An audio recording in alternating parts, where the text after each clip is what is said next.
जय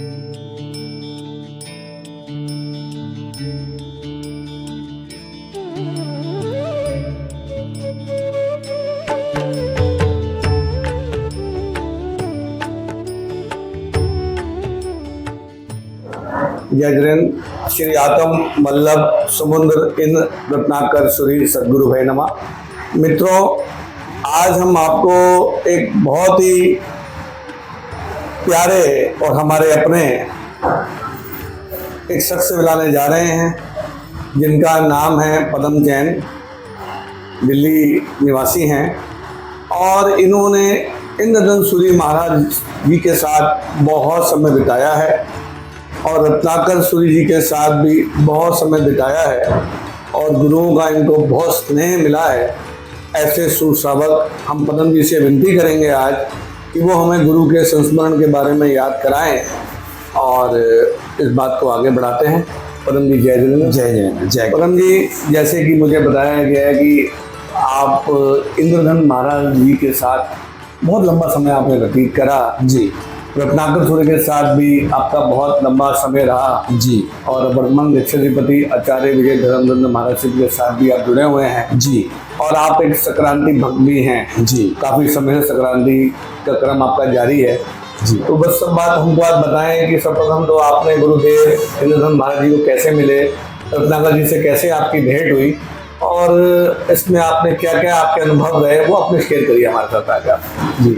इंद्रधन सूरी महाराज के पास मैं सबसे पहले जब गुरुदेव 1988 में लुधियाना आए तो ओसवाल जी की मिल, अभय ओसवाल जी की शुगर मिल में गुरुदेव वहाँ पे रुके।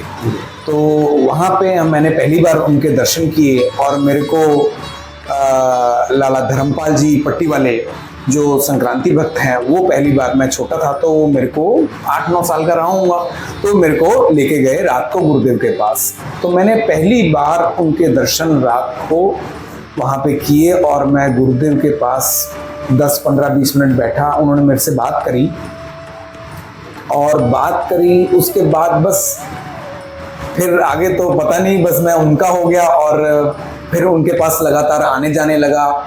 फिर लगातार मैं उनके साथ बहुत जगह इंद्रधन सूरी महाराज के साथ बहुत विहार किया और बहुत जगह गया। हस्तिनापुर में मैं दर्शन करने गया। मैं 10th के मैंने पेपर दिए थे। आपकी उम्र उस 10वीं कक्षा का था मैं। तो मैं गया वहां पे तो तुरंत उन्होंने मेरे को कहा तेरे को उपध्यान करना है। मैं तो कुछ लाया नहीं, मेरे को तो पता ही नहीं था कुछ। तो सब तुम उपध्यान करी। तो अगले दिन उपध्यान में प्रवेश करा दिया और मेरा पहला उपध्यान वहाँ हो गया। फिर गुरुदेव के साथ मैंने काफ़ी देर विहार किया, राजस्थान आदि स्थानों पे गए। फिर वो गुरुदेव विहार करते करते बॉम्बे चले गए। तो बॉम्बे गए तो ठाणे में गुरुदेव का चातुर्मास हुआ। वहां पे पहले चातुर्मास रत्नाकर सूरी महाराज का हो चुका था। फिर वो मंदिर सारी तैयारी रत्नाकर सूरी महाराज ने करी थी। बाद में प्रतिष्ठा का जब समय तो उन्होंने कहा मेरे गुरुदेव इंद्रधन सूरी, आप इनसे प्रतिष्ठा के लिए विनती करें और ये चातुर्मास करें और इन करवाएं और इनके फिर इनके हाथों से कर कमलों से ऐसे कार्य सारा उन्होंने बनाया जैसे। तो वहां पे उनके साथ चातुर्मास जगतचंद्र सूरी महाराज का हुआ, सबका हुआ। और फिर वो चातुर्मास जो है, उस चातुर्मास में मैं चातुर्मास के बाद दोबारा फिर गुरुदेव के पास गया, दर्शन किए और गुरुदेव ने मेरे को फिर वहां पे दूसरा उपध्यान करा दिया। वहां पे भी दो उपध्यान तब गुरुदेव की निजरा में ही हो गए। तो उनके साथ मैंने मतलब वो अद्भुत, मतलब मेरा जो समय उनके साथ जो बीता वो अद्भुत था। और गुरुदेव ने मतलब मैं क्या बोलूं, बस जो बोल दिया वो सत्य हो जाता था। ऐसे मतलब हाँ, ऐसे वचन से थे और इतने सरल आत्मा थे कि उसका बयान मैं नहीं कर सकता। जिन्होंने उनके दर्शन किए हैं, मैं ये समझता हूँ कि वो भी किस्मत वाले हैं जिन्होंने उनके दर्शन किए। बहुत हाँ, तो वो मैं ऐसा मेरा भाव। फिर उसके आगे गुरुदेव 2001 में अम्बाला में गुरुदेव काल धर्म हुआ और बहुत मतलब कि हमारे को उसकी वेदना रही। फिर गुरुदेव ने जो है अपना पटदर रत्नाकर सूरी महाराज को घोषित किया था। तो हम उदयपुर की संक्रांति में वहाँ गए और उसके बाद गुरुदेव से रत्नाकर सूरी महाराज के पहले दर्शन मैंने जानीश्री उपाश्रम में किए थे, उनके पटदर बनने से पहले। तो 2 बार पहले मैं दर्शन कर चुका था। फिर अब जब पटदर बन के आए तो फिर उनकी निश्रा में हम रहे और उन्होंने 2-2 संघ निकाले फिर गुरुकुल का निर्माण हुआ, पहले अम्बाला चला, फिर उसके बाद लुधियाना चला गुरुकुल। और उन्होंने वल्लभ सेना का, मतलब उन्होंने भी कार्य जो है एक से एक गुरुदेव परम जी, ने। मैंने ये भी बातचीत हुई मेरे भक्तों से और उन्होंने बताया कि आपके परिवार से भी कुछ बच्चे गुरुकुल में बिल्कुल हमारे परिवार से, बिल्कुल बिल्कुल हमारे बहन के परिवार से, मोतीलाल बनारसी सुप्रसिद्ध परिवार है, उनके परिवार से बच्चे वहां पढ़ के आया पास। फिर उसके बाद मेरा भी लड़का वहां पढ़ के आया 2 साल। फिर ऐसे कई परिवारों से गुरुदेव की सतत प्रेरणा रहती थी, सतत हम निरंतर गुरुदेव प्रेरणा देते रहते थे कि इन संस्कारों का काम आप कर दो, बाकी पूरी जिंदगी इनकी अपने आप आनंद में बीत जाएगी, अपने आप वो सब। धर्म विजय वल्लभ सेना के बारे में कुछ बताएंगे? हाँ, विजय वल्लभ सेना का सिर्फ एक ही गुरुदेव का लक्ष्य, एक ही, धर्म और धर्मी का रक्षण। इसीलिए विजय वल्लभ सेना का गठन गुरुदेव ने किया, और जिसके तहत गुरुदेवों ने अनेकों प्रकार के, जैसे उनको विधि विधान प्रतिष्ठा तक के जो विधान थे वो गुरुदेव ने उनको वहां पे सिखा दिए। और उसमें बहुत बढ़ चढ़ कर हर तरह का पूजन गुरुदेव ने, कोई चीज जो भी योग्य व्यक्ति उनको इसमें विजय वल्लभ सेना में उनको नजर आए, गुरुदेव ने उनको हर तरह से उनको आगे आगे आगे निरंतर आगे बढ़ा के उनका उत्थान किया। और रत्नाकर सूरी महाराज जी क्या प्रेरणा आपको देते थे, भक्तों को क्या प्रेरणा देते थे? मेरी निजी जिंदगी में उनकी देन है कि मेरे को जैसे कंदमूल आदि का त्याग मैंने वर्षों तक उन्हीं की प्रेरणा, उनके आशीर्वाद से मैंने किए। और मेरे को उन्होंने मतलब धर्म में निरंतर एक चीज जो सारी जिंदगी जो गुरुदेव की, मैं ये कहूँगा कि जब तक मेरी सांसें हैं तब तक मैं उनको याद करता रहूँगा वो चीज़ के लिए, वो है नमस्कार महामंत्र। वो उनको तो अति प्रिय था, वो तो एक, चलो वो तो उनका भी विषय रहा, बट लेकिन उन्होंने जो सतत प्रेरणा जो दी कि दो ही, इस कलिकाल में 2 ही सहारे सिर्फ तरने के, 2 ही सहारे, जिन बिंब जिन आगम। ऐसा गुरुदेव सतत शुरू, मतलब प्रवचन शुरू ही इससे होता था। मुझे गुरु भक्तों से कुछ बातचीत में पता चला है कि आप काफी समय से निरंतर ही पूजा सेवा इत्यादि करते हुए आ रहे हैं। हाँ, ये तो गुरुदेव की देन है। इवन हमारे घर में भी जो चिंतामणि पार्श्वनाथ भगवान जो प्रतिमा, प्राण प्रतिष्ठित प्रतिमा गुरुदेव ने दी, अंजन शलाका वाली, वो भी गुरुदेव ने ही दी। और उसमें हम पूजा सेवा हम निरंतर, हमारा परिवार कर रहा है, आज तक कर रहा है। ये कई चीजें ऐसी गुरुदेव की देन अनंत, मतलब शायद ही कोई ऐसा पंजाब आदि स्थानों में या पूर्व वो कहते थे कि मैं देने आया हूँ, तो लिया तो सबने है।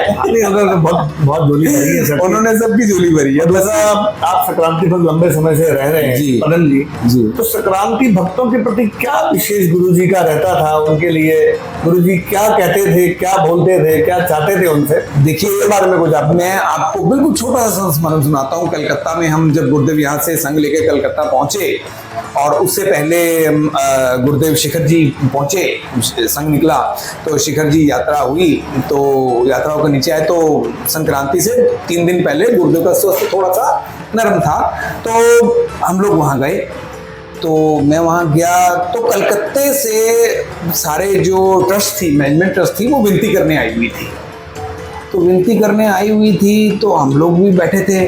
तो उन्होंने कहा कि गुरुदेव आप थोड़ा, आप कलकत्ता में आपका चातुर्मास नक्की हो गया है, तो आप थोड़ा विहार करें, आपका स्वास्थ्य भी थोड़ा वहाँ पे सुधार भी हो जाएगा। तो उन्होंने कहा आप चिंता नहीं करो। गुरुदेव बोले कि मेरे ये आए हैं भक्त, तो वहाँ पे थोड़ा ऐसा हुआ कि उनको लगा कि शायद कोई लोग हैं ऐसे, कलकत्ता वालों को कुछ, तो गुरुदेव ने स्थिति को भांपते हुए ना एकदम से बोला कि ये व्यापारी हैं सारे, अब ऐसा ना, अन्यथा इनको ऐसा ना समझे कि ये भी, मतलब कहते हैं हाँ गुरुदेव, उनमें से एक व्यक्ति ऐसे बोले, हाँ गुरुदेव ये तो मतलब ये सेवा के लिए आए हैं, ठीक है, ऐसी बात है।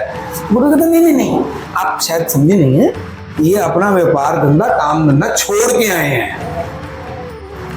तो गुरुदेव के मन में जो संक्रांति भक्तों के लिए एक विशेष स्थान था कि जैसे संक्रांति जिस दिन होती थी, गुरुदेव उस दिन कोई संघ का भी काम आता था ना, तो गुरुदेव विनती पूर्वक कहते थे भैया आज संक्रांति है, आज का दिन मेरा इनके लिए है, तो आप जो है 2 दिन बाद आइएगा, तो हम आगे संघ के कामों पर विचार कर लेंगे। कोई तो संक्रांति भक्तों के प्रति विशेष गुरुदेव का विशेष आज मेरे भक्तजन आया तो आज का दिन इनके लिए आज इनके लिए एक दिन पहले मैं इनको प्रतिक्रमण कराऊं, अगले दिन सुबह प्रेम से संक्रांति इनको श्रवण कराऊं, सब कुछ करूं इनके लिए, प्रवचन आदि जैसे भी धार्मिक क्रियाएं, मतलब वो निरंतर उनका प्रयास रहता था संक्रांति भक्तों का भी उत्थान। मैं कहूँ हमारे समय में जब गुरुदेव थे तो उस समय पे संक्रांति भक्त जैसे लाला रघुवीर जी, ठीक है जी, फिर जो वृक्ष श्रावक आदि जो चाहे बाबू कश्मीरी लाल जी, चाहे लाला राय कुमार जी, चाहे हमारे आगरा वाले बाबू जी,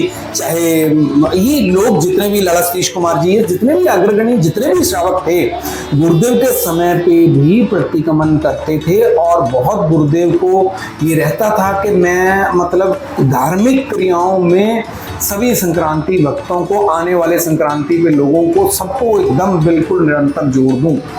उनको बस ये रहता था कि भाई इनका कैसे, इनको आगे कैसे लेके चलूं।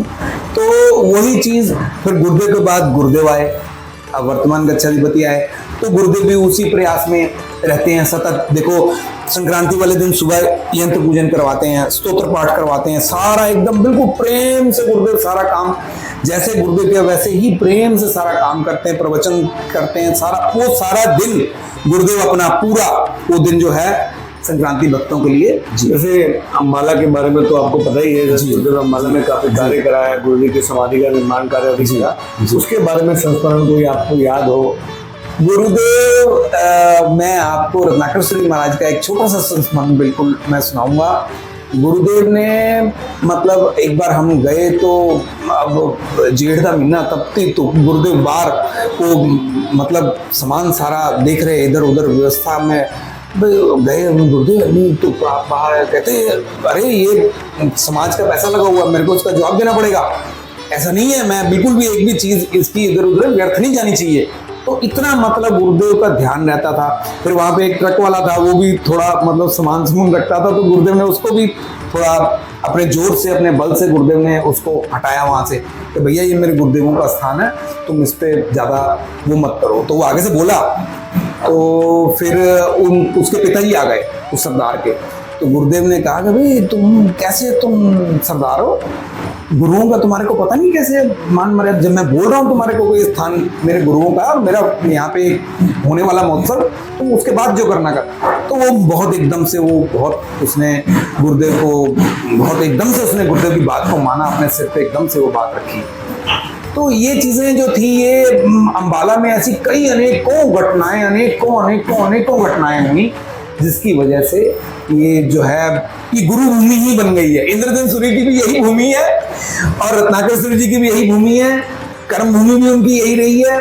और ये वर्तमान गच्छाधिपति धर्मेंद्र श्री महाराज की भी कर्म भूमि, और जो भी समझ लो, अब ये आप ये समझ लो कि ये स्थान जो है ना, ये पूरा बस गुरुओं का हो गया है ये, बस इससे ज्यादा कोई। मित्रों, आज हमने पदम जी के मन के उद्गार सुने और बहुत प्रफुल्लित है मन, इनके मन की बातें जान के, कितने प्रेम पूर्वक उनको बातें बताई।